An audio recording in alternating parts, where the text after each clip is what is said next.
أعوذ بالله من الشيطان الرجيم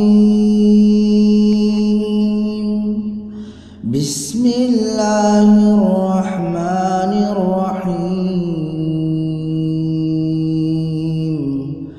إذا زلزلت الأرض زلزالها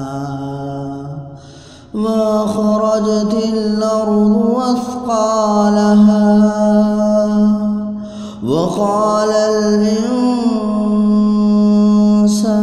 ما لها يومئذ